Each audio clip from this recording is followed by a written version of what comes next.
Before we begin, take a moment. Let us know in the comments, what time is it where you are? And where in the world are you listening from tonight?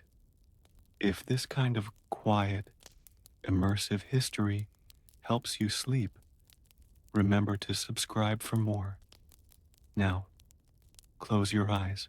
The story begins not with a battle, not with a crown, but with a whisper beneath it. He sat on a throne made from the antlers of beasts long dead. Not deer, not elk, creatures no longer named, no longer known. The bones curved over his shoulders like reaching fingers, and the seat beneath him creaked whenever he shifted. Not with age, but with warning. They called him King Alric of the Mire, though no map ever marked a kingdom by that name. His lands were not bordered by walls or rivers, but by fog, endless fog, curling through pine forests, clinging to the boots of travelers, seeping into the mouths of messengers, and choking out their messages. It was said that his court had no laughter, only breath, and that every feast ended not with a toast, but with silence. No one clinked goblets in his hall. No songs were sung, because the king disliked echoes. He ruled not with laws, but with absence. Things were forbidden, not by decree, but by omission. If it wasn't spoken of, it vanished. And so, over time, his people grew mute. Mothers hummed instead of sang. Lovers wrote their vows in dust. Children learned to point, to nod, to listen. King Alric's eyes were a pale color that shifted in torchlight. Some claimed they were silver. Others swore they were white, not clouded, but emptied. He did not blink often, and when he did, those in his presence often forgot what they were saying. His reign began quietly, a sudden death in the Umri royal family, a scroll signed in blood, a coronation held in a chapel with no bells. No one remembered when he took the throne, only that the throne had always been creaking by the time they noticed. He had no queen, only a shadow that followed him, a figure in a hooded robe, taller than most men, who never spoke and never sat. She, or it, stood behind him during council, meetings, feasts, executions. When questioned, the king would simply say, "That is a memory. Let her be." No one asked twice. Alric's rule was not marked by expansion or wealth, but by shrinking. Villages vanished from maps. Roads faded into the wild. The census became shorter each year, until one day there were no names at all, only tally marks beside. The word "still here." Those who lived under him did not revolt, not out of loyalty, but because rebellion required noise, and noise had become too expensive. Once, a visiting envoy from the south tried to make a speech. He cleared his throat and began, "In the name of my liege." But by the time he finished his second sentence, his voice had gone hoarse. His scroll had dampened with fog, and when he looked up, the king's expression had not changed. Only the shadow behind him had tilted its head. The envoy returned home with nothing but a broken compass and a story he refused to tell. Let that stillness linger in your mind, not fear, only stillness. The king's castle, if it could be called that, was not high-walled and proud. It was low, sunk into the earth, like a wound covered by moss. Its halls twisted underground. Torches burned, not with flame, but with a faint blue glow. Some said they were fueled by the breath of the dead. Others said it was just swamp gas, but the light never flickered and never warmed the skin. In the great hall, the ceiling was too low for standing tall, and so all those who came before the king, noble or beggar, bowed by default. Perhaps that was the point. There was a tapestry behind his throne, not of battles or beasts or sacred trees, but of fog, just fog, so finely stitched that it looked like it was moving. One day, a boy tried to steal from the royal stores.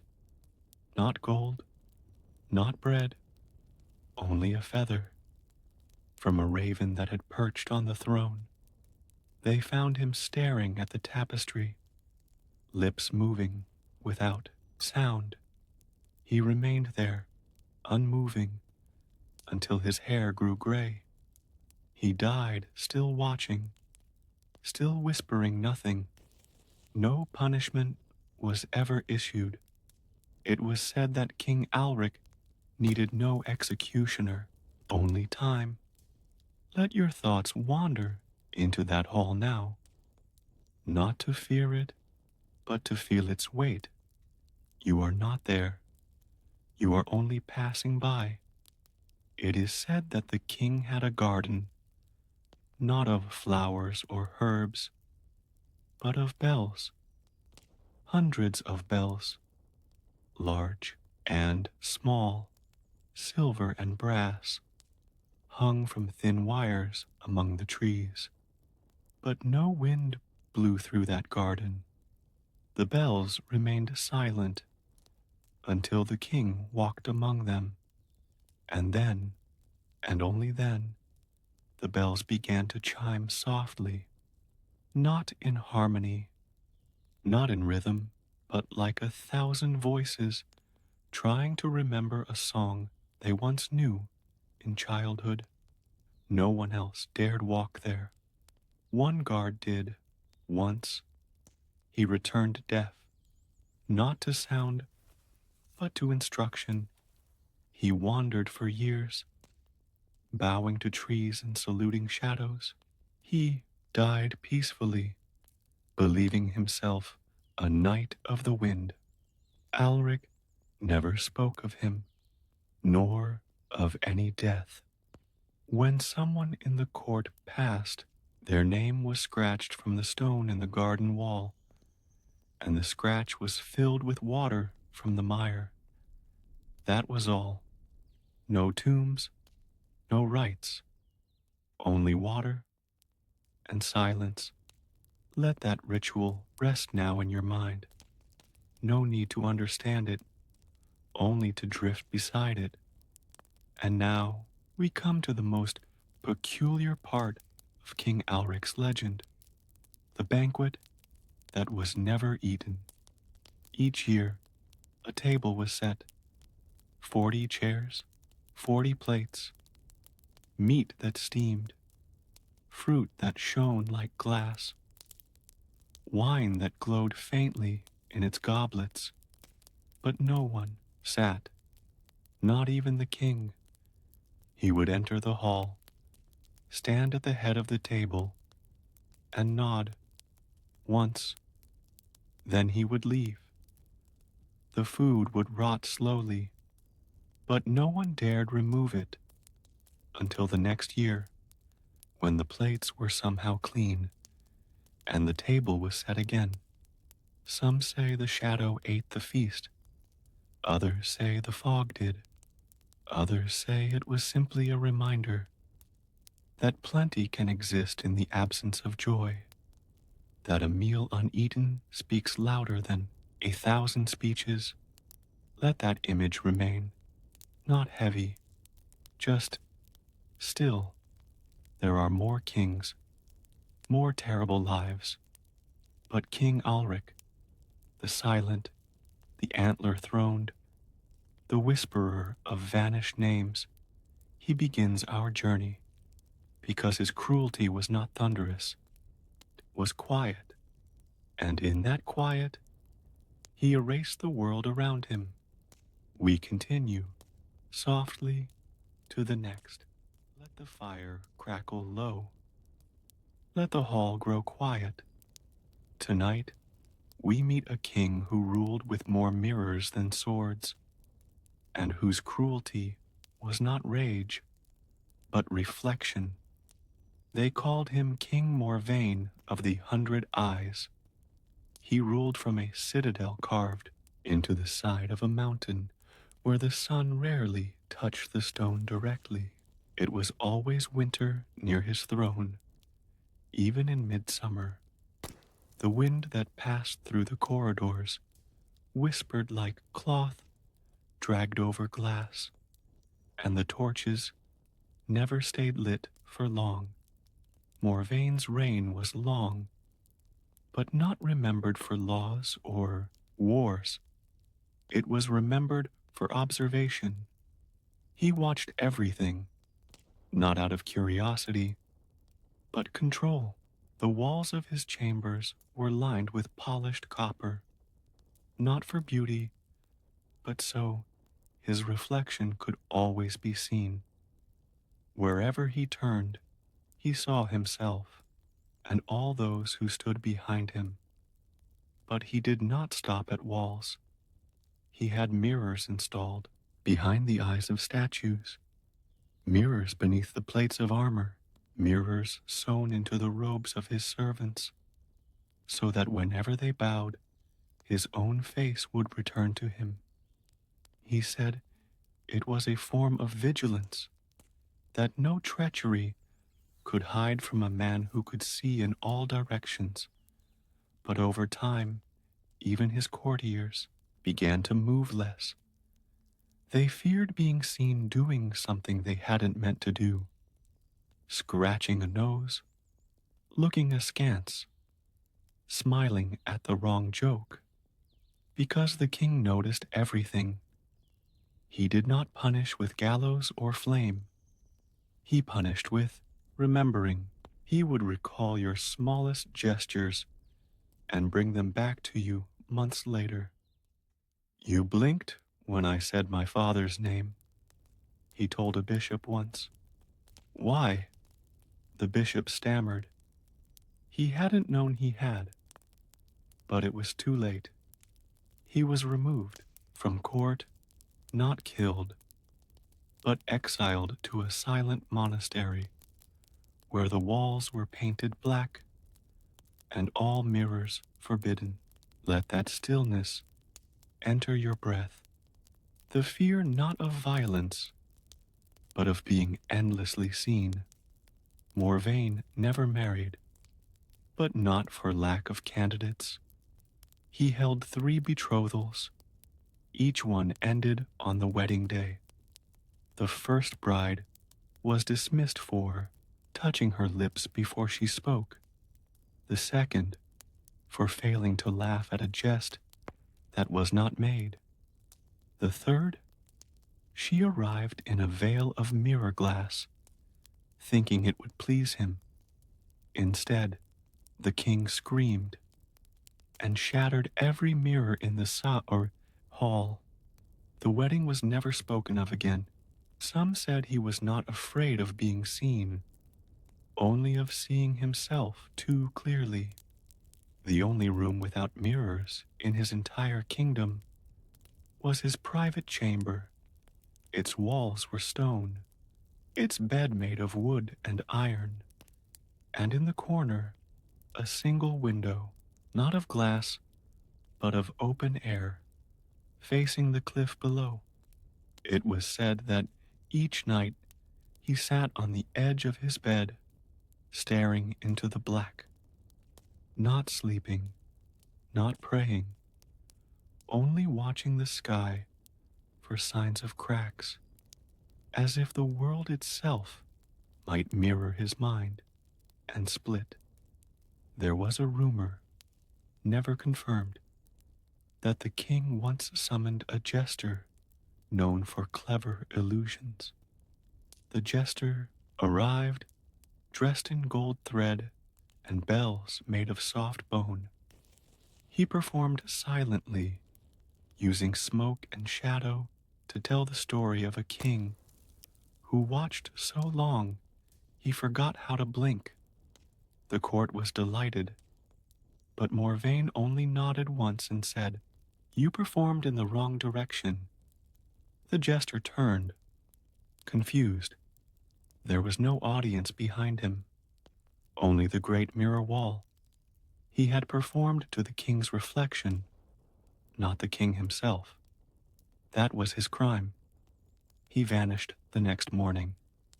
His bells were later found in the mirror polishing room, not rusted, not broken, only still. Let that silence stretch through your chest. You're not there. You're only drifting by. There was one other legend. A child, a boy, born with eyes of a peculiar shade, almost silver. The king saw him once at a festival and stopped his procession. He stared at the boy for several minutes, then beckoned him forward. The boy did not flinch, did not bow, only looked back. And in that gaze, the king saw something that made him blink. Just once. It was said he dismissed his procession immediately, returned to his citadel, and had every mirror in the west wing covered in cloth. The boy was never seen again, but a small statue of him appeared in the palace garden years later. No plaque, no name, only two polished stone eyes. Facing east, the king grew old, his hair white, his robes darker with each season. Eventually, the mirrors turned dim, not with dirt, but with time, as though they too had grown tired of watching. One day, the king entered the hall of reflections and did not emerge. Days passed, then weeks. When the guards finally forced the doors open, they found the room empty. Every mirror had shattered from within. Not broken, shattered cleanly, like ice thawing too fast. No body was ever found, only a single chair facing the largest mirror, and in its reflection, nothing. Not the chair, not the room, only darkness. Some say the king had finally stepped into himself and disappeared. Others say he'd never existed, only his reflection had ruled all along. Let that mirror fade. Now, no need to hold its image. We drift on to the next. Not every crown sits upon a living head. Some rest on bones, on memories, on rumors whispered for so long, they begin to resemble truth. Tonight, we drift toward a king who ruled without ever speaking, and yet whose silence carved scars across centuries. They named him King Avalric the Mute, though his birth name has been lost to time, and perhaps intentionally so. His kingdom had no anthem, no trumpet, no drum. Birds did not sing at his court. Children learned to clap with their palms open so the sound would not travel. Couriers delivered letters on parchment soaked in oil to prevent rustling. Even the bells were padded, their clappers wrapped in soft linen. There was only one sound that echoed in the palace halls, the hum of wind moving through the narrow stone slits in the towers, like breath in a throat that forgot how to speak. No, one remembered when Avalric last used his voice. Some said he never did, that he was born soundless, with a look in his eye that made midwives quiet and mothers weep without understanding why. Others claimed he had spoken once, just once, as a child, a single word, and whatever that word was, it had ended something, a life, a village, or perhaps a season. So he never spoke again. But he ruled. Oh, how he ruled. Orders came not from scrolls or scribes, but from glances. If the king's eyes paused on a person for more than a moment, they disappeared. If he tapped his fingers twice on the armrest, a law was changed. If he closed his eyes during your appeal, it meant you were already forgotten. Counselors spent years deciphering his silences. They charted his gestures like astronomers chart the moon, desperate to understand the tides of his will. And in that desperation, cruelty bloomed, because to be misunderstood by King Avalric was to vanish. His court was filled with the best readers of expression, posture, nuance.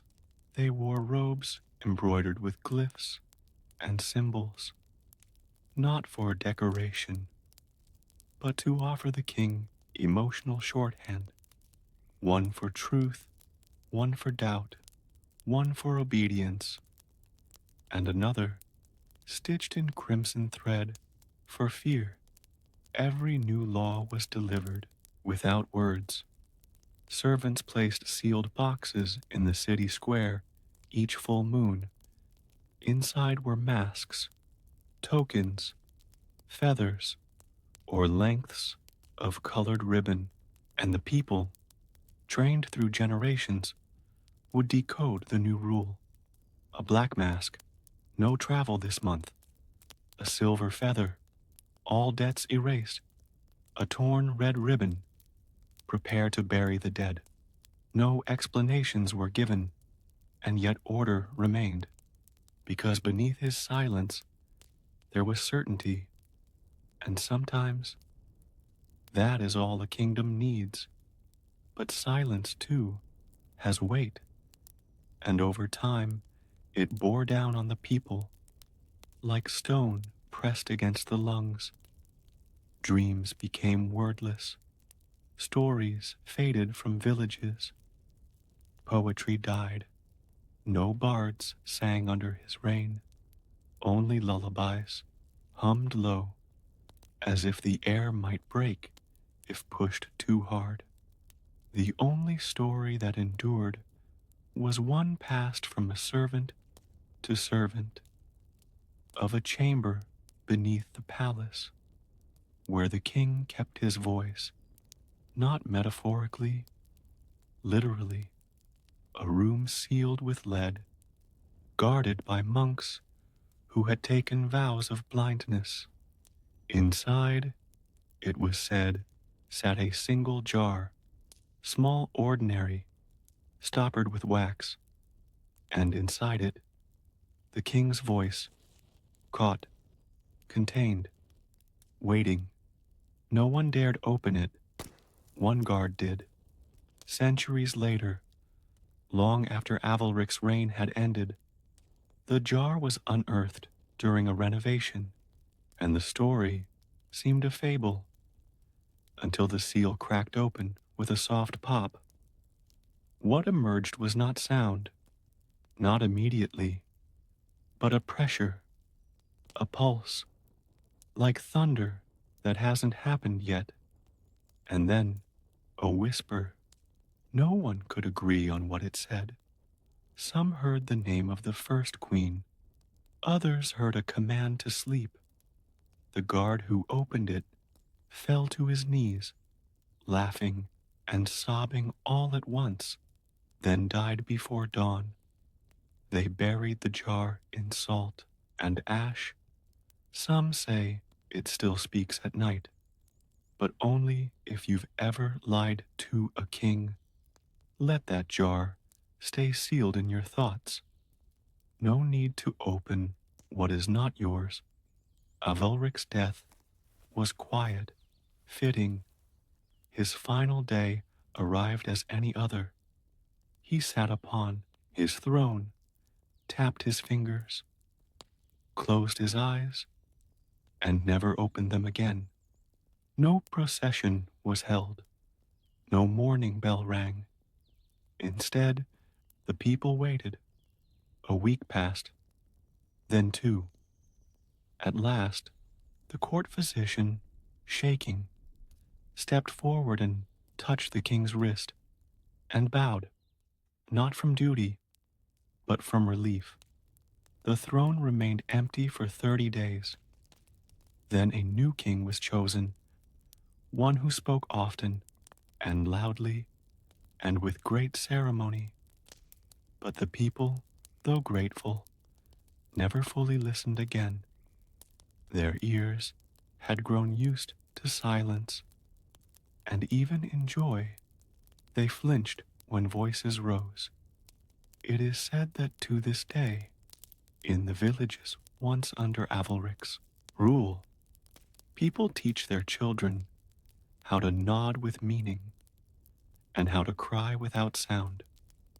Let your own breath fall quiet now. You are not under his reign, only watching his shadow as it fades. We drift onward. Some kings built palaces, others built prisons. But tonight, we drift toward a king who made no distinction between the two, a man who ruled not with cruelty, born of madness, but of cold design. Let your breath slow as we step into the mirrored corridors of King Serwyn's mind. He was called King Serwyn the Architect, though he held no chisel, no ink-stained plans in his hand. What he built was not meant to shelter, it was meant to contain. Serwyn came to power at the end of a war he never fought in. The crown was passed to him through marriage and accident, two events which, under his rule, were never allowed to occur again without approval. He distrusted randomness, unpredictability, emotion. Everything he believed could be measured, weighed, routed, and so he began his reign not with proclamations, but with blueprints. He redrew the capital's layout, narrowed the roads, bent alleys into unnatural turns, made the market squares hexagonal. He claimed it would improve airflow and crowd control. But those who lived there said something else, that the streets now felt watched. Each path led you not outward, but inward. No matter how far you walked, you always seemed to end up facing the palace, a low, sprawling structure made of pale stone and brass. It had no towers, no battlements, only corridors. Corridors that looped back into each other like veins.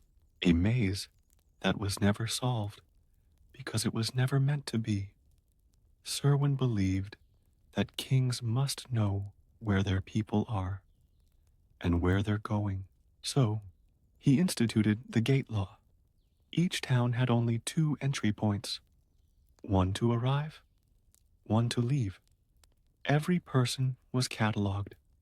sketched, assigned a number. Families were photographed, not for memory, but for tracking. If your number was called, you reported to a small gray building in the city center and waited. For what? That varied. Some were questioned, some were relocated, some were never seen again, and yet their numbers were quietly reassigned to newborns, as if identity were recyclable. Let your thoughts move slowly here. We're not here to judge, only to observe. Inside his palace, the king kept the room of correction, not a dungeon, not a torture chamber, something subtler. The walls were made of chalkboard slate. Visitors were asked to write a belief, any belief, one sentence. I believe all people are born equal. I believe music is sacred. I believe love is freedom. And then the room would hum. A low vibration in the spine. The words on the wall would begin to fade, not from erasure, but eroding logic. The room offered counterpoints, whispered through vents. Doubts echoed softly. After an hour, most visitors scratched out their own sentences. After 2, they rewrote them upside down. After 3, they left silent, eyes narrowed, mouths thin. Serwin said it was necessary. He called it recalibration. He said a kingdom cannot survive on unchecked certainty. His greatest project, however, was the circle, a massive structure hidden in the northern woods. No map showed its location. No road led to its gates. But those who found it described a perfectly symmetrical arena, white as bone, with no roof and no furniture. Its only feature was a raised platform at the center and a rubber chair. It wasn't a throne. It had no carvings, no height, just a chair, and Serwin sat in it every winter solstice, wearing robes of undyed wool, and stared at the walls. No one else was permitted inside. When asked what he did there, he replied, I watch the balance. Let that sentence settle. You don't need to understand it. Only rest beneath its weight. There were no rebellions under Serwin, not because the people were content, but because they didn't know how. Rebellion requires emotion, and under his rule, emotion was treated like fire in a dry field. Dangerous. So, it was smothered. Expressions were monitored. Music was categorized. All performances had to be symmetrical. No piece longer on one side than the other. Songs could not crescendo unless they returned to the same volume. Plays had to end where they began. Even funerals followed geometry. Graves were aligned with perfect spacing, and mourners permitted only one sigh per person. The Bureau of Feeling recorded each outburst. If you cried more than twice a year, your name was flagged. If you laughed too long, your name was noted. If you loved someone in an unapproved way, your name was whispered. No executioner was ever needed. People corrected themselves. They swallowed their laughter. They blinked away their grief. And they survived. But survival is not the same as life. A bard once said that living under Serwin felt like walking across glass barefoot, not because you were being chased, but because you were told this was the only path. The bard disappeared the next week, but his song remained. It hummed in kitchens, in stables, in silence, a lullaby made from memory. Let it hum now in your own mind. You don't need the melody, only the rhythm. When Serwyn died, the circle was found empty, the chair still warm, the king's robe folded beside it, and a single stone resting where his heart would have been.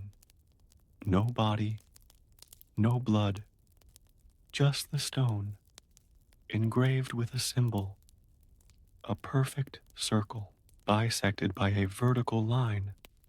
Interpretations vary. Some say it meant balance. Others say it was a key.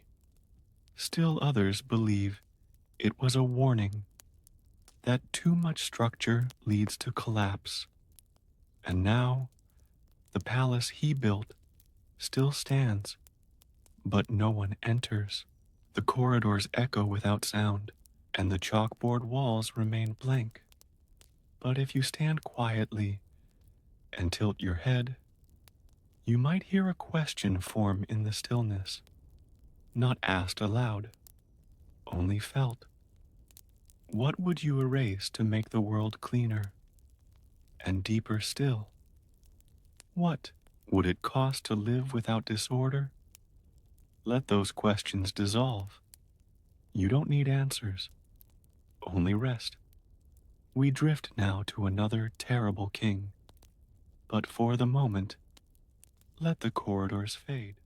The wind carries old names, worn smooth by repetition, and among them, one still pricks the ear, like a splinter beneath silk, the name of a king who ruled not by sword, nor silence, nor law, but through stories, twisted ones. Let your thoughts loosen like laces by candlelight, and drift with us now into the kingdom of King Thalen the Teller. He wasn't born to rule, at least not officially. Thalen was the youngest of 5 sons, raised in the shadow of a mountain, so tall it bent the sun, and a court so formal it bent the truth. He had no crown waiting, no throne carved for his future, only a love of listening. From the kitchens to the stables, the boy wandered, not seeking favor, but stories. The cook told him of a fish that cried in boiling water. The stable hand spoke of a horse that vanished at full gallop. The maid said her sister had married a mirror, and Thalen listened. He listened so deeply that the stories stayed in the room even after the tellers left. By 14, he was reciting tales none remembered telling. By 18, he spoke with such precision that the listeners forgot who they were for a moment, lost in a world he conjured. By 21, the king and all 4 brothers were dead.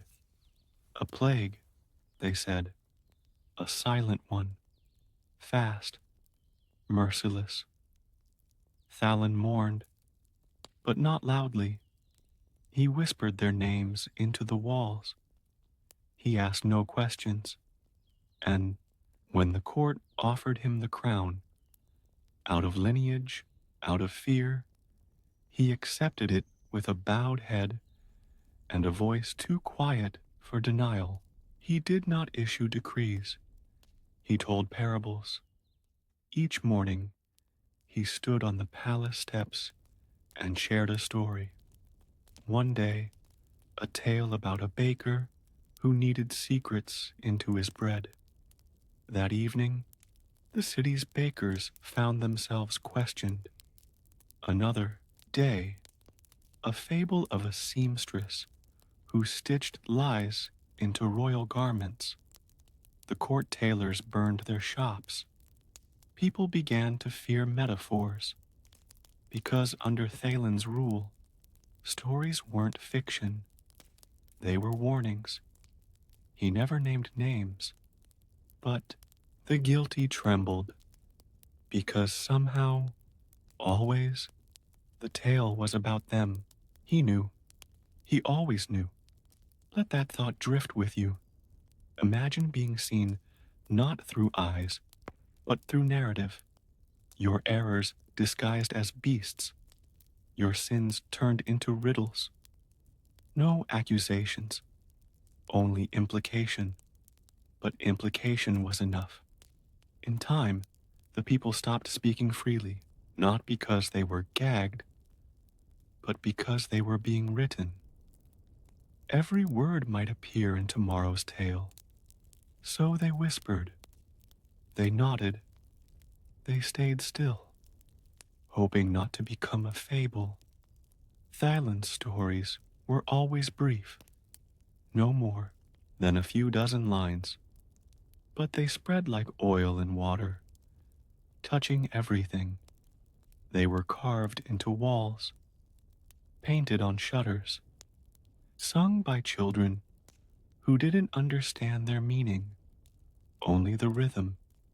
And perhaps rhythm was the point, because under Thalen, life moved not by policy, but cadence. Punishment came not from guards, but audience. The crowd determined guilt. They knew when a tale ended badly who it was about, and shame was swifter than any sword.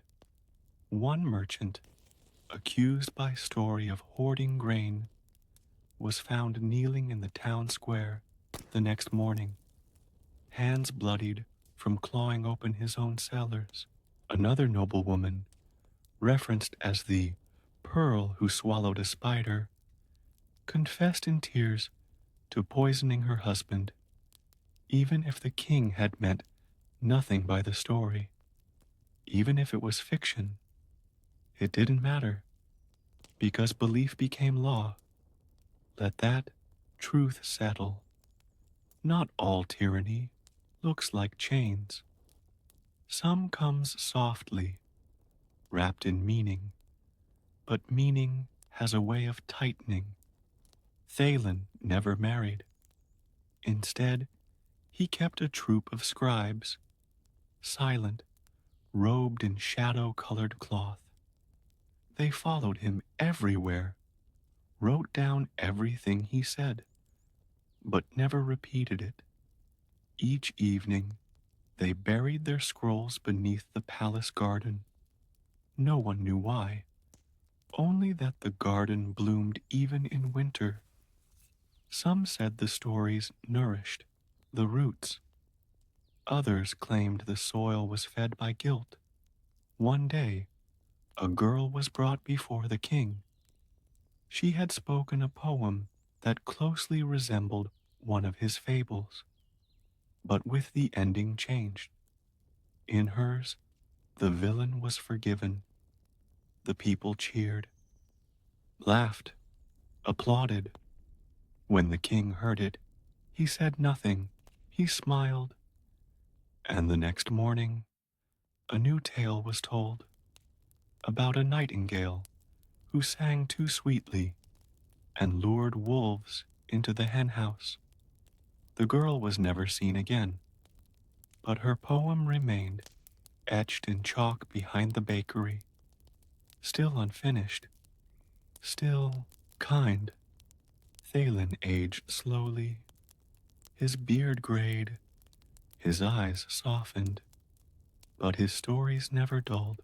In fact, they became sharper, each word placed with surgical precision, each tale a scalpel, and the people bled belief. Near the end of his life, he told a story with no characters, only a place, a palace where the walls whispered, where memories were eaten, where the king was not a man, but a voice. That night, no one slept, because they feared the story wasn't about a palace, but about the kingdom itself. And they were the walls, and the memories were theirs, and the voice, still speaking. He died not in bed, but in the garden, alone, sitting on a bench carved with vines, a scroll in his lap. His last story, it was never read aloud. The scribes burned it, said it was not meant to be heard, only to be written, only to be planted.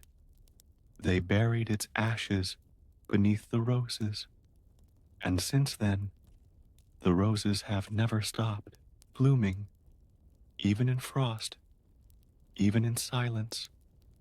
Now, when people speak in that land, they pause, weigh their words, listen to the wind, because somewhere they still fear being written. Let that fear pass through you. It is not yours, only theirs. You may drift now into quieter stories.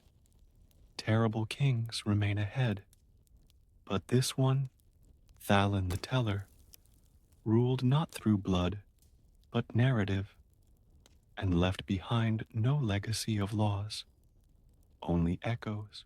Some kings feared war, some feared betrayal, but the most terrible of them feared obscurity, not death, but being forgotten. And so they carved their cruelty into time itself.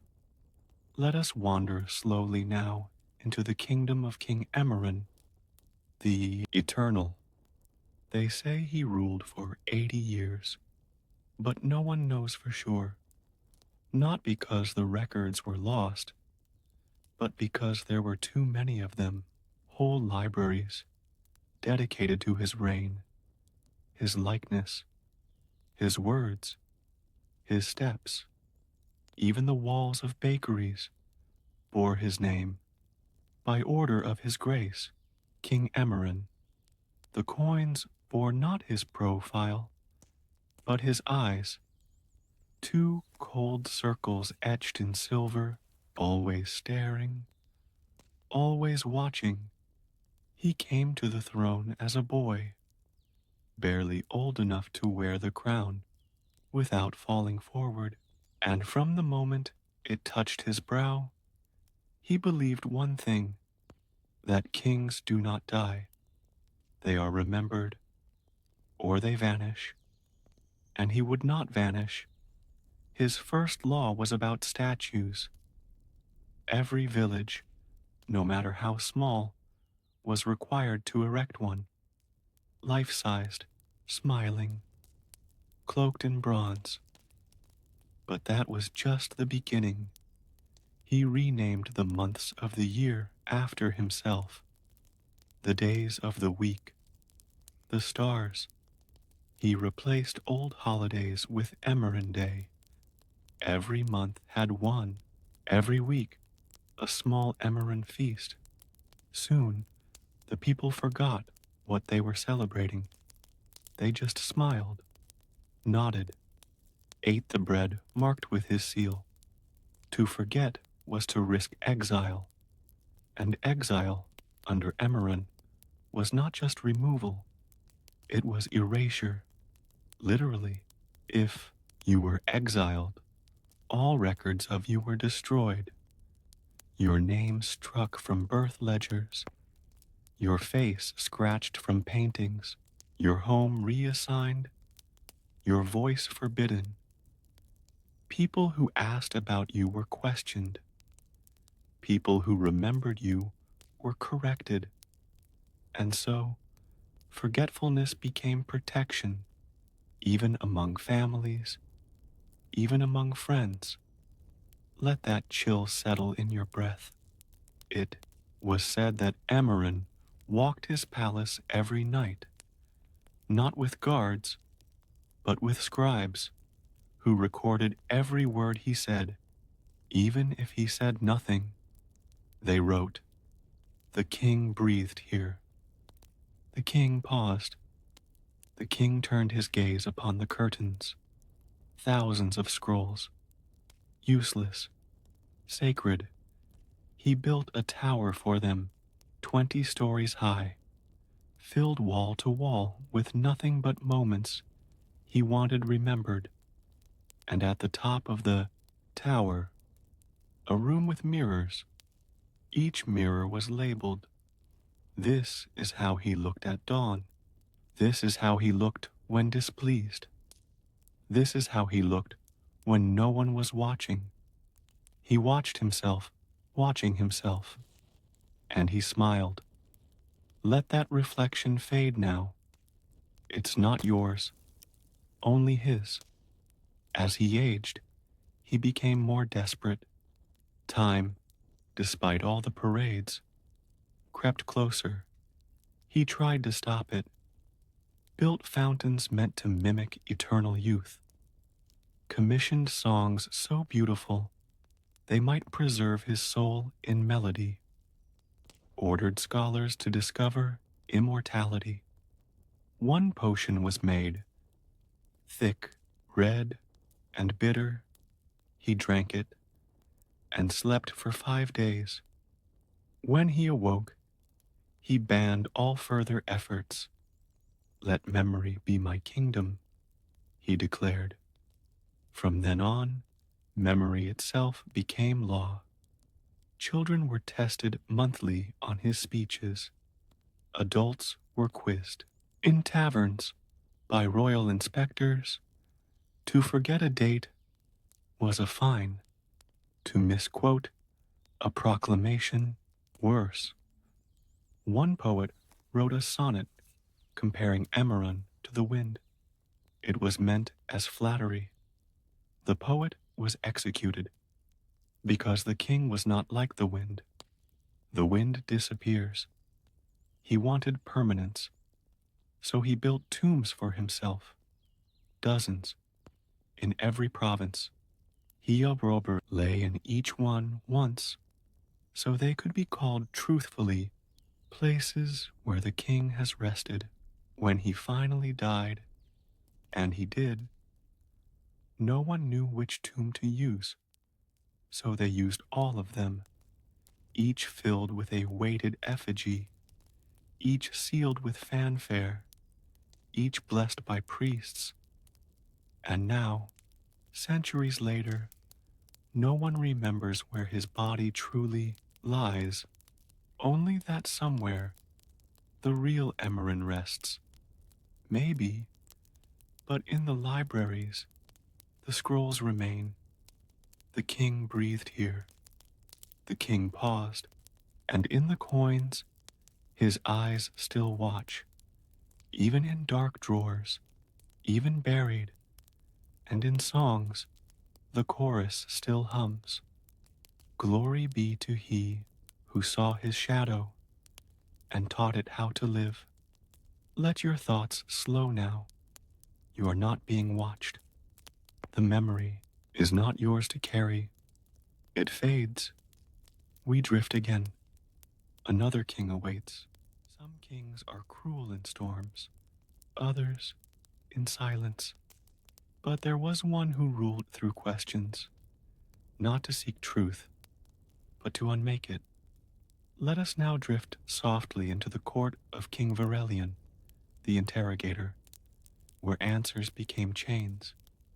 His crown was simple, a band of dull iron with no jewels. His throne was plain wood, his robe unadorned black, but his gaze, that was where the weight of his rule lived. It was not cruel, not angry, only endless. He looked at you as though you hadn't answered something yet, even before he'd asked. And when he did speak, it was never in commands, only questions, always questions. He'd stand before his court and say, "Why do you look away?" Or, "Did you enjoy your sleep?" Or worse, "What do you believe you've hidden from me?" There were no crimes under his rule, only suspicions. And suspicion was its own kind of gravity. People bent under it, walked slower, spoke less, laughed only when alone. The kingdom became a quiet place, not because laws demanded it, but because people questioned their own sound. Every week, King Verelion held the inquiry. A single person, chosen seemingly at random, was brought before the court, not accused, just asked simple questions, harmless ones. Where were you yesterday? What did you eat? What song did you hear as a child? But the questions never ended, and over time, the answers unraveled. People forgot, contradicted themselves, panicked, and in panic came confession, not to crimes, to thoughts, to memories, to fears.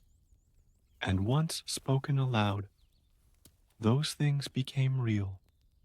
The moment you said, I once hated my brother, the inquiry stopped, and your brother was summoned and asked what he thought of you.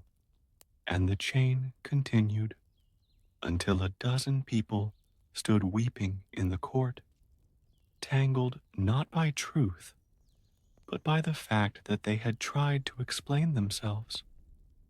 No punishment was given.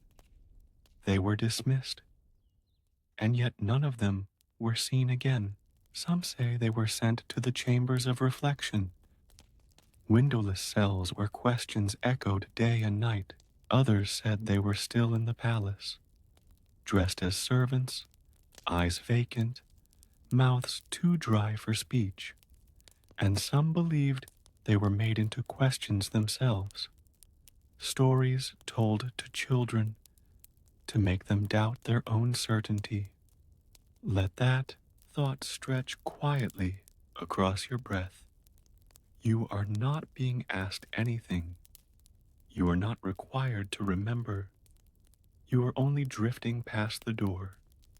The king never wrote anything down. He had no scrolls, no laws, no decrees. His scribes recorded only pauses. The king waited here. The king blinked once. The king tilted his head. Interpretations varied.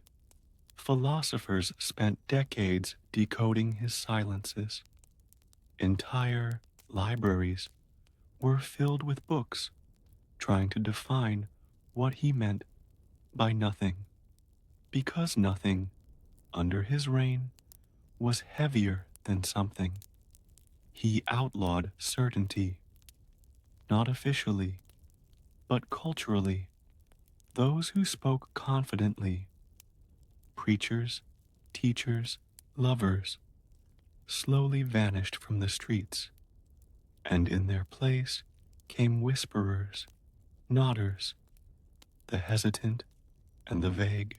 People learned to end every sentence with, but I could be wrong, though perhaps it wasn't so. If memory serves, he taught doubt as doctrine, not to free people, but to soften them. So when the question came, and it always came, they would already be answering. Let that dissolve through you now. There is nothing to answer, only air. Near the end of his life, he changed. He stopped asking the court questions. Instead, he asked himself, in public, aloud, did I choose this path? Was there another? Have I become what I feared? And though no one answered, the kingdom held its breath, because his questions were contagious. When he asked if a moment was real, people doubted their own memory. When he wondered aloud whether any love had ever been true, Couples separated quietly that night. His voice was an infection, not of the body, but of belief. And belief, once weakened, does not return easily. One morning, he didn't rise from bed, not dead, only done. He refused food, water, light, and when his advisors begged for instruction, he only whispered, "Why should I?" He passed within a week. No final words, no testament, only one question written on his wall in coal. "If I disappear, will you know what was real?" It was erased by a servant within the hour, but not forgotten. Even now, centuries later, in the halls of ruined castles and the quiet spaces between old books, that question lingers, not as memory, but as air. You may rest now. He is no longer watching, and even if he were, he'd only ask, "Are you certain you're asleep?" Let the doubt dissolve. The next king waits among the worst rulers in history. Some ruled by sword, and some by silence. But there was one who governed through reflection, not the kind found in mirrors, but the kind forced upon others. A king whose cruelty came not from what he did to people, but from what he made them do to themselves. Let us now drift into the cold chambers of King Halric the Honest. He was known by many names: the flawless, the clear, the one without masks. But behind every title was a single obsession: truth.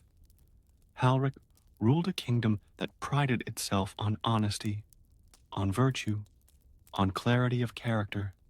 His emblem was a sun without clouds. His motto, carved above every gate: all that is hidden is poison. At first, his rule seemed noble. He abolished secret tribunals. He removed hoods from executioners. He even outlawed closed doors in government buildings. No meeting should occur that the people cannot see, he said, and the people cheered. They had grown weary of shadows. They wanted transparency. But Halric was not interested in justice, only exposure. He passed the Revelation Decree, a law requiring every citizen to submit a written confession once a year, not for crimes, for thoughts.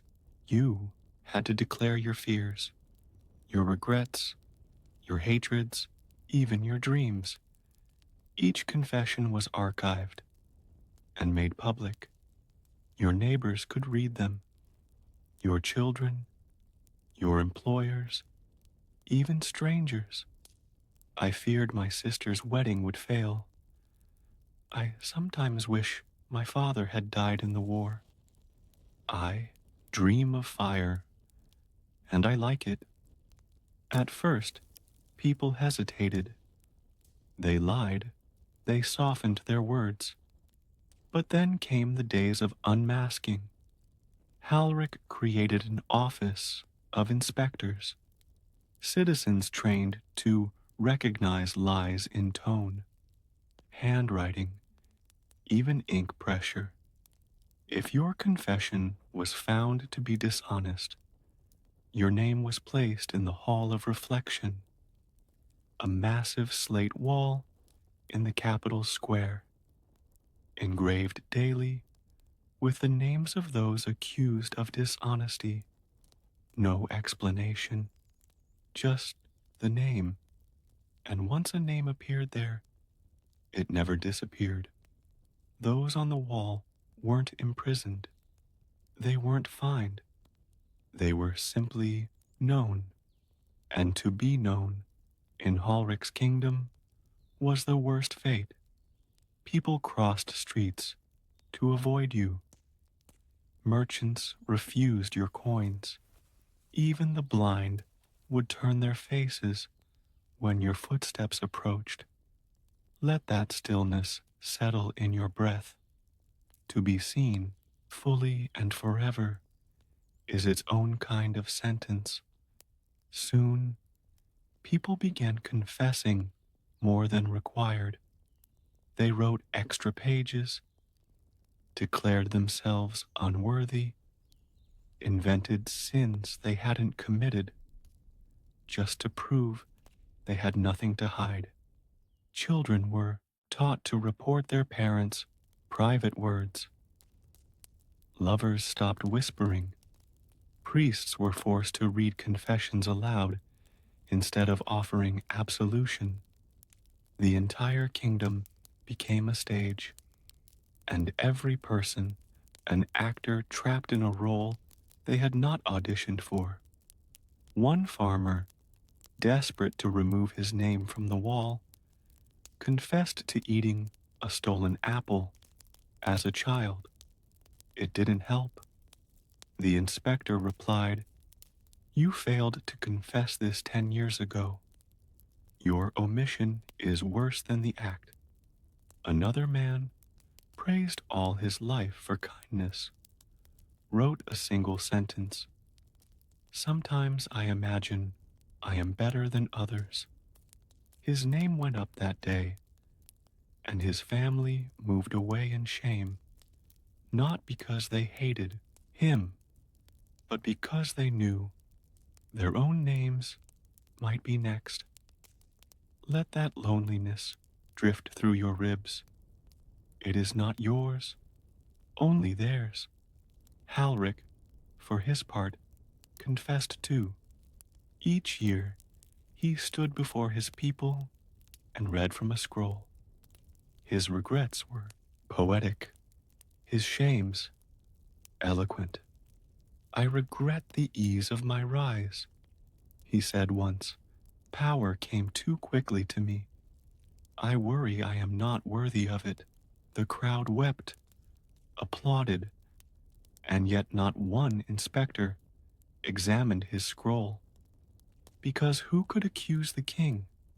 Some tried.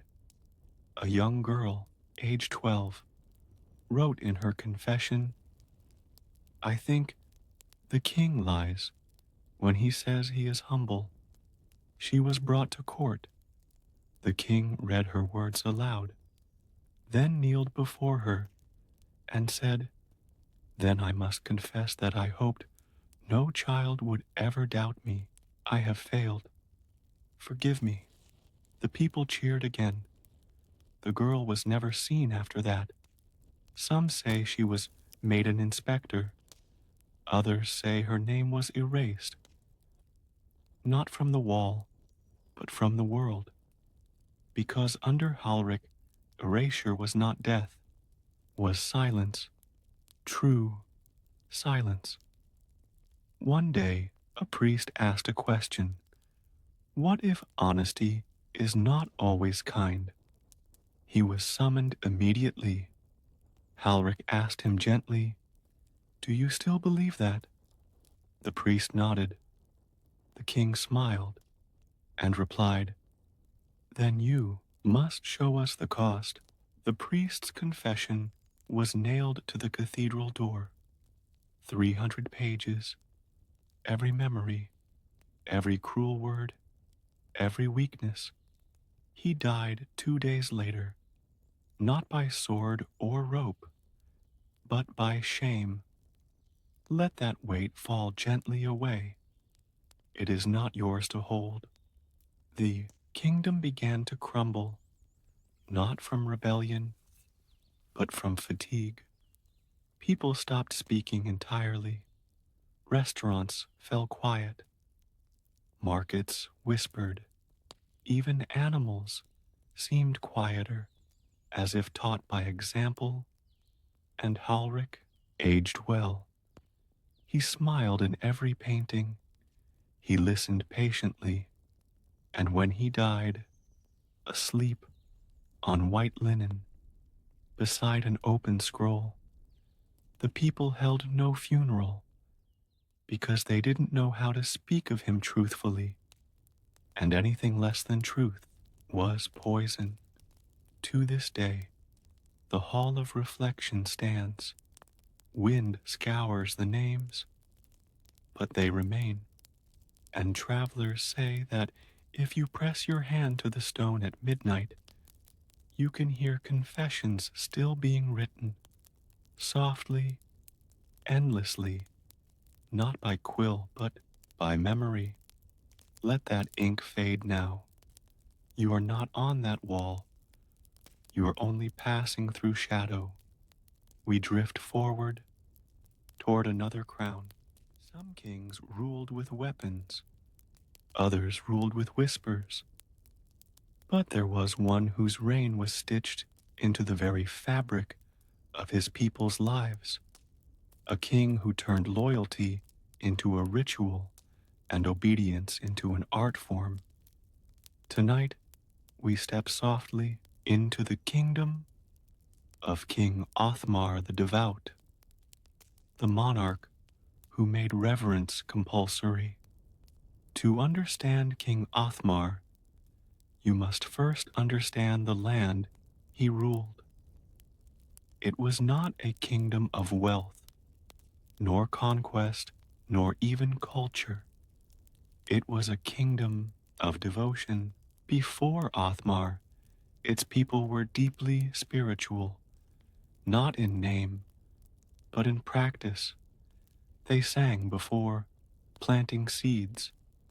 They knelt before trees. They offered food to the wind before eating.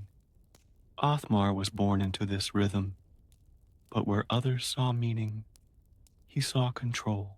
He watched how reverence quieted crowds, how ritual delayed rebellion, and he learned early faith is the finest chain ever forged. When he came to power, he declared himself not just king, but vessel of order, not a god, but the container, the one through whom meaning flowed. And so, a new doctrine was born, the order of obedience. It was not a religion in name, but it had prayers, altars, hymns, and commandments, 12 of them, etched into stone tablets that stood in every square, in every village, beside every well and mill and bridge.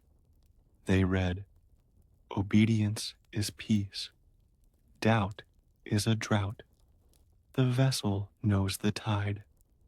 Speak softly, for truth listens. Kneel not for mercy, but for balance. Eat only in rhythm. Greet the day with stillness. End the day with silence. Question only yourself. Work without praise. Serve without memory. Sleep beneath the gaze. No one understood all of them, but that wasn't the point. You were to live by them, not interpret them. The inspectors of rhythm were appointed in every village. They monitored posture, tone, timing. If your steps faltered out of sync, if your meals were too slow, if your sleep came too late, you were gently corrected, first with suggestions, then with isolation, then with removal. But no one called it punishment. They called it realignment. And Othmar watched over it all from a throne not of gold, but of smooth white stone, unadorned, unraised, in the center of a ring of priests. He never gave speeches, only gestures. If he raised one hand, all subjects present lowered their heads. If he clasped his hands together, meals began across the land. If he touched his lips, all voices fell. Let that image quiet your breath. A kingdom ruled by motion, a people taught that stillness was harmony and harmony was virtue. One year, a boy failed to kneel during the third blessing of dust, a ritual involving throwing soil into the river to honor decay. The boy's family was told he would spend a week in cleansing silence. He returned months later, thinner, quieter, slower. He no longer asked questions. He hummed softly to himself, a tune no one else recognized. Let that hum pass by you. Do not follow it. It belongs to the boy. Othmar believed fear was unnecessary, that obedience could be obtained through beauty, repetition, and gentle pressure. He was right, and that's what made him so terrible. There were no screams under his rule, no torture chambers, only long, echoing halls, soft footsteps, and the endless whisper of prayers no one wrote down. He outlawed clocks. Time was kept by the body, by the rhythm of bells rung from the tower of stillness. A bell tower with no stairs, no entrance, no visible ringer. The bells rang perfectly every hour, even during storms, even after earthquakes.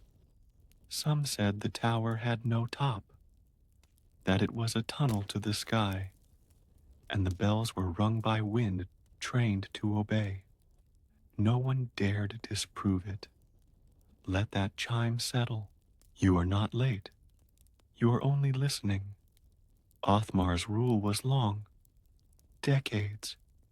He aged without bitterness, kept his rituals, let his beard grow white and soft like wool.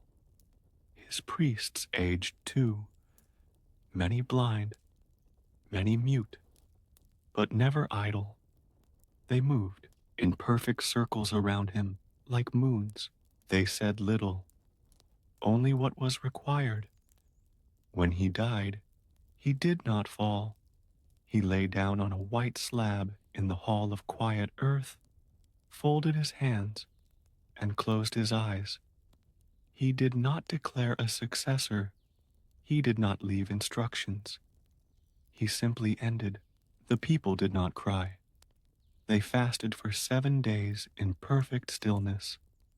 The bells did not ring during that time, and when they rang again on the 8th morning, the sound was unfamiliar, a chord never heard before. But no one asked what it meant. They only nodded. A new rhythm had begun. To this day, some villages still pause at dusk. Wherever they stand, they close their eyes. They clasp their hands, not because they remember the laws, but because their bodies do. And the body, once taught submission, does not easily forget. Let your own hands relax. You do not live in his kingdom. The vessel is empty. Only silence remains. We drift again toward another crown. Many kings ruled with fear, some with deception, but the most unsettling kind of king was the one who ruled with reward, not because he was kind, but because he gave only to those who asked for nothing and punished those who dared to need. Let us now descend into the velvet darkness of King Dalin the Generous. He was beloved, at least in the beginning, a king who gave freely, bread to the hungry, land to the poor, pardons to the condemned. His court poets called him Dalin the Open Hand. His banners bore no weapon, only a cornucopia, overflowing with grapes and wheat. When he ascended the throne, people lined the roads to weep at his kindness. But Dalen watched them all with quiet calculation, because his generosity had rules, unspoken ones, and those who broke them were not punished openly. They were simply forgotten. At first, no one noticed.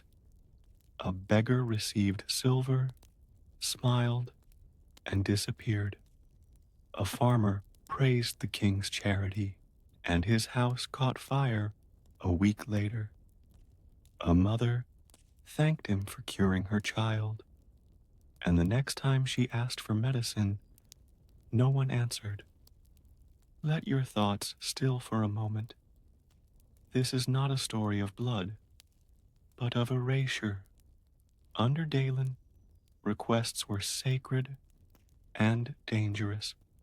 He believed that true loyalty was silent, that asking made a person unworthy. And so, the more you needed, the less you were given. The best way to receive a gift was to pretend you didn't want it, to speak only of gratitude, never of hunger. The palace was full of gifts, clothes, tools, healing herbs, all neatly stacked in shelves. Any citizen could walk in and take one, as long as they didn't speak. No guards stopped you. But if you hesitated, if you turned and asked, "May I?" your name would be recorded in the Book of Appeals. And those names, though not published, were known. The king memorized them. He read them every night before sleep, and each one was remembered for the wrong reason. Soon, people learned to smile through pain, to compliment the palace while coughing blood, to kneel, not for help, but to praise, because praise, unlike need, was rewarded. Let that silence fill your chest, not as fear, only as understanding. In the capital, statues of Dalen multiplied. Each depicted him offering something: a loaf of bread, a scroll, a chalice. But his eyes, carved in stone, were always turned slightly away, looking just past the person receiving, never at them. And that was the truth of his rule. He did not rule for the people. He ruled around them. His generosity was a performance, a mirror held up to himself. And the more the people watched, the more they applauded. The more gifts rained down, but never to the ones clapping loudest, only to the quiet ones in the back, those who didn't ask, who bowed but never lifted their heads. One winter, famine struck the eastern provinces. The people there were proud, hard-working, but starving. They sent envoys to the king, humbly, graciously, requesting aid. Dalen smiled. He gave them a feast, a grand one: roasted pheasant, honeyed figs, soft bread. The envoys returned home full, but nothing else came. No grain shipments, no seed, no help, because they had asked. And so the famine continued. The king issued a proclamation: need cannot be soothed. It must be conquered, and those who carry it openly infect others. People began to hide their hunger, to wear extra fabric, to appear fuller, to whisper only of abundance. They called it performative plenty. Even in villages of mud and rot, People greeted each other with lines like, "What a full day! How my belly sings! The sun favors our fields." Even when the fields were dust, even when the children's bellies swelled from emptiness, to tell the truth was to be seen, and being seen was the first step toward being forgotten. Let your breath stay soft. You do not live there. You are only passing through. In time, those who remained loyal, those who praised the king the loudest, were elevated, not to power, but to proximity. They were allowed to live near the palace, their homes painted in cheerful colors, their doors adorned with wreaths. But inside, they whispered.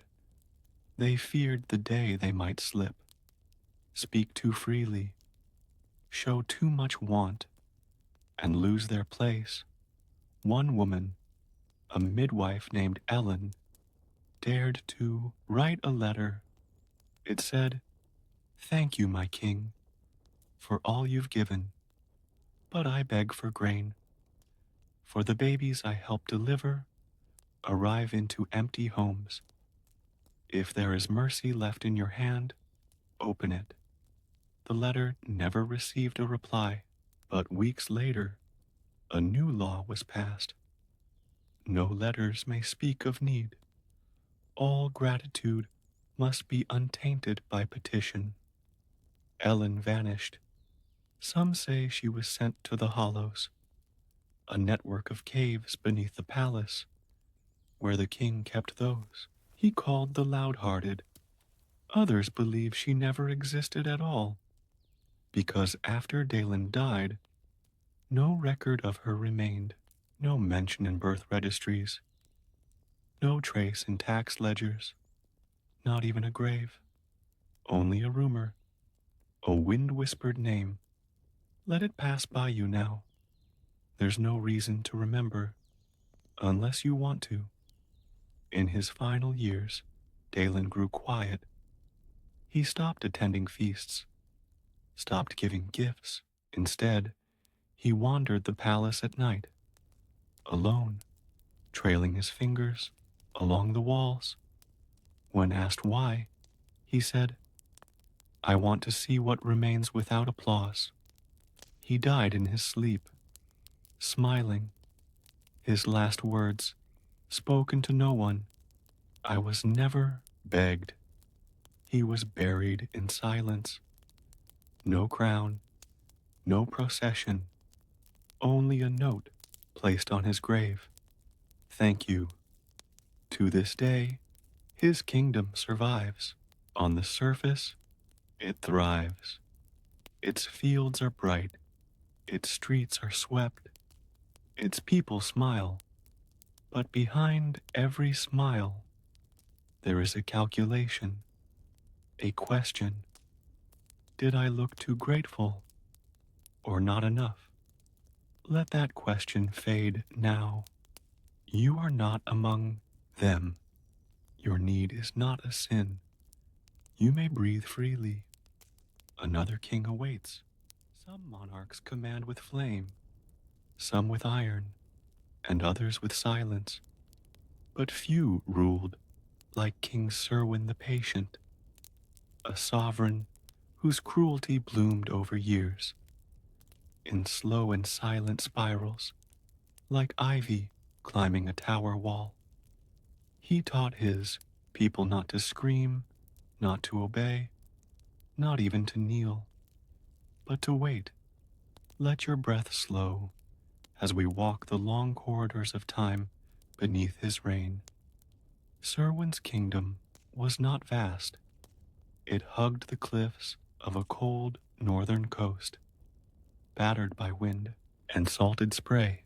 The land was hard, flint underfoot, and snow thick as wool in winter. But the people were hardy too. They built with stone. They spoke little. They endured. When Serwin came to power, he promised very little. No golden age, No expansion, no miracles, only time. I will not solve your problems, he said on the day of his coronation, but I will outlast them. And so began the reign of patience. It started simply. He delayed all trials by a year to ensure perspective. He delayed executions by 2 to allow reflection. And at first, the people rejoiced, for who wouldn't cheer a king who waited? But then the waiting stretched. Taxes were under review for 4 years. New roads were under long consideration for 6. Wells sat broken for nearly a decade, with royal engineers returning each spring, shaking their heads and promising next season. Still, Serwyn did not punish.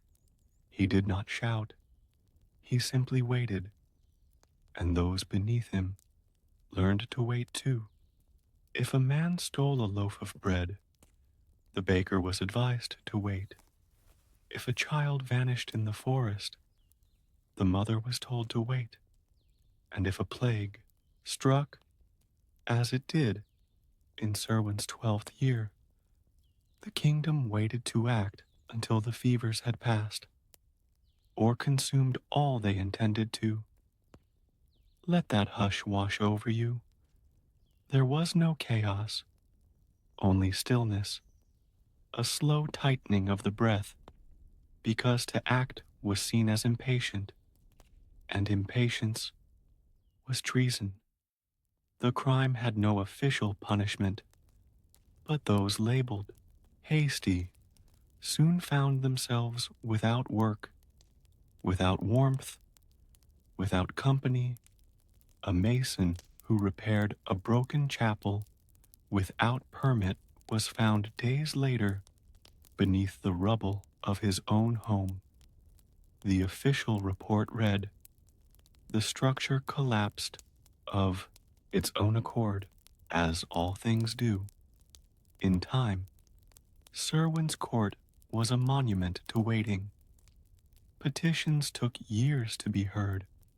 Responses came only in seasons. Spring answers, autumn clarifications.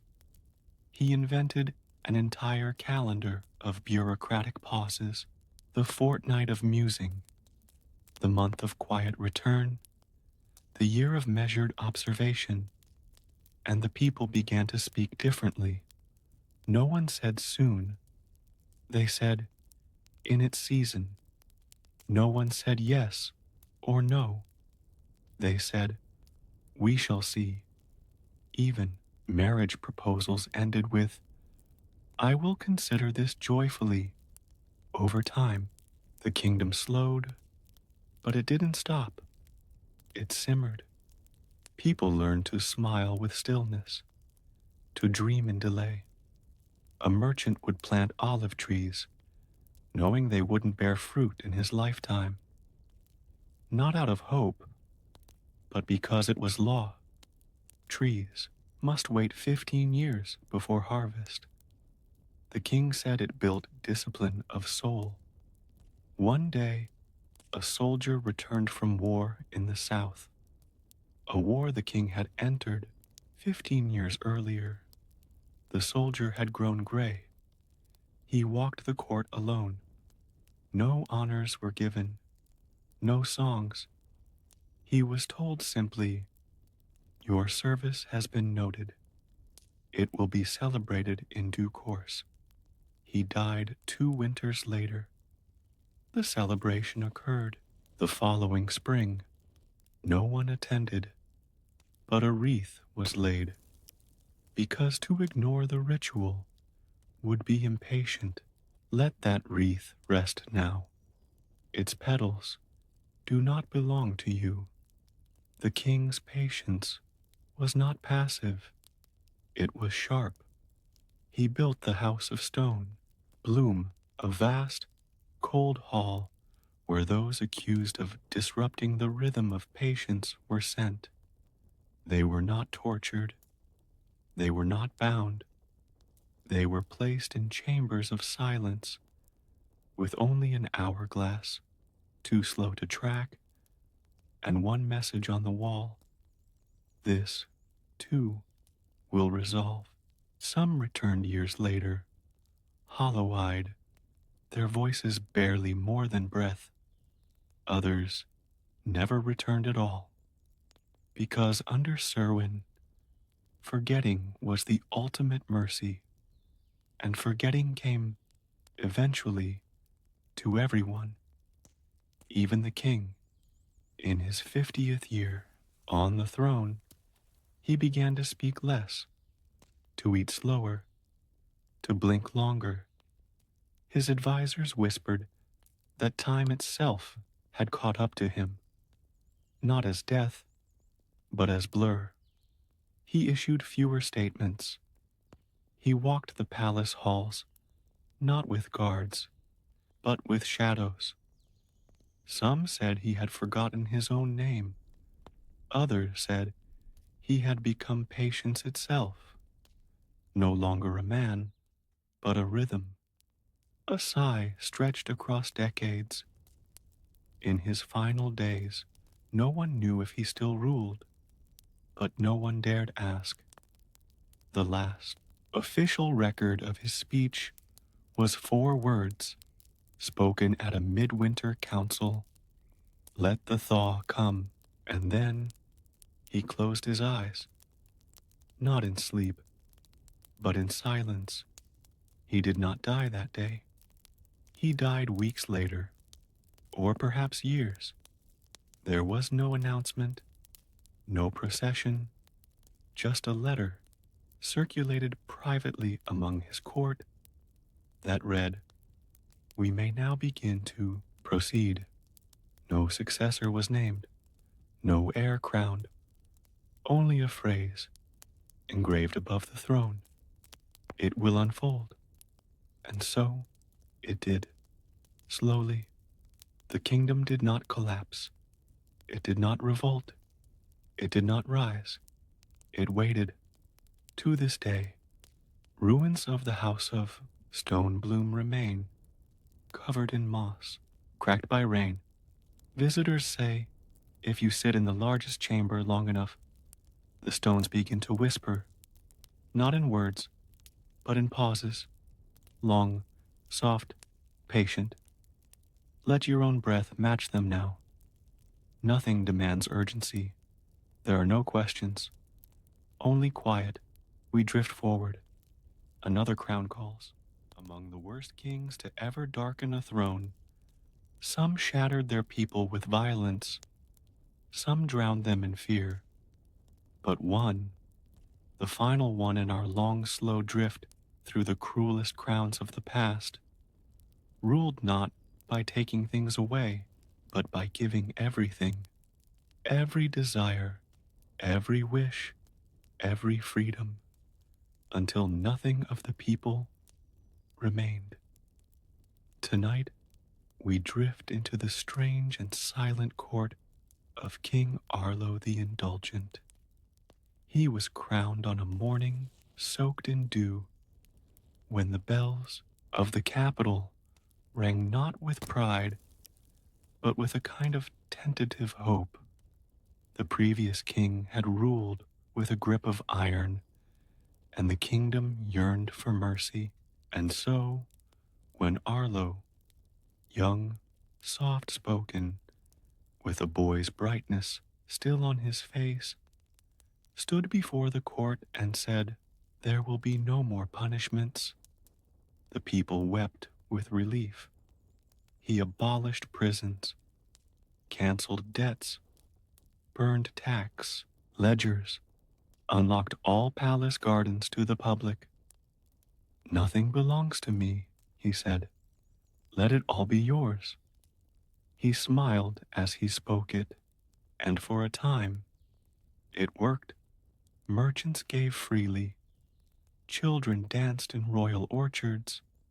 Fathers and mothers laughed in court halls, barefoot, giddy, calling the king by name. Arlo, Arlo, our king of kindness. But something strange began to happen. The laws did not return, nor did the limits. People stopped working, not all at once, but gradually. If the king says I owe nothing, one man muttered, why should I lift another stone? Crops went unplanted, shoes wore out and were never replaced. Bread became scarce, but no one dared sell it. They gave it, smiling, even as their bellies groaned, because asking for anything in return felt treasonous. Arlo, for his part, only smiled wider. He wandered the villages, offering sweet wine, silver bracelets, bolts of dyed silk. He sang with street musicians and tore his own robes to warm, shivering beggars. But soon the beggars stopped shivering, because soon they stopped standing. They sat, then lay, then waited, because everything would come. Everything always did. Let that quiet settle in the base of your lungs. There is no hunger here, only the stillness of overfullness. Soon, the palace became a place of offerings, not to the king, to the people. Every day, chests of gifts were laid at the gates.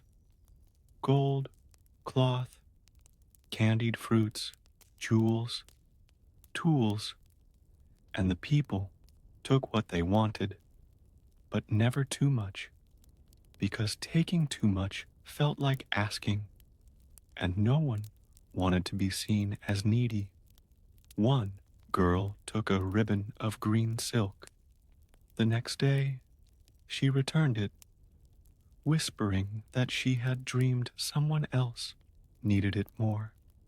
Even dreams now were bound by generosity, but the land began to suffer. No one repaired the roads. No one dammed the rivers. Floods came, and the king stood on a table in the market and shouted, let water come. It is life.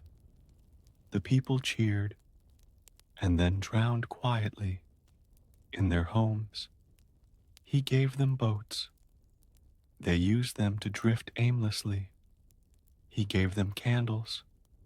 They burned them during the day just to see something flicker. Even fire lost its meaning. Let that flicker go out in your mind. It doesn't belong here. Soon, people began to forget not just tasks, but names, places. The calendar fell apart. No more weeks, only weather. It is the season of warmth, they said, even when the frost bit their fingers. It is the hour of honey, they murmured, even as their teeth fell out from rot. Because if time no longer ruled, then neither could pain. And the king, he remained, smiling, unchanging. His hair did not gray, his skin did not wrinkle. Some say he was blessed, others cursed, but all agreed he was always giving. Once, a boy asked for a story. The king sat beside him for 3 days, whispering tales with no end. The boy died on the 4th, smiling, because even death was seen as a gift. One night, the moon did not rise. The people gathered. They built a tower of bones and glass, hoping it would reach high enough to bring the moon back. Arlo watched from afar, eyes glowing like mirrors, and said, if you wish it, then it is done. But the moon did not return, and neither did the people who climbed the tower. Let that tower fall quietly in your mind. No sound, just dust. The kingdom became a place without rules, or work, or hunger, or voice. Even names faded. They called each other you, called the king the one who waits. Some say he is still there, in a court of white stone, alone, surrounded by treasures no one touches, still smiling, still giving, waiting for someone to refuse. Because that, above all, was his secret hope, that someone would stand and say, no, but no one ever did. And so he remains, a king of endless kindness, a cruelty wrapped in silk and honey. Let your thoughts still now.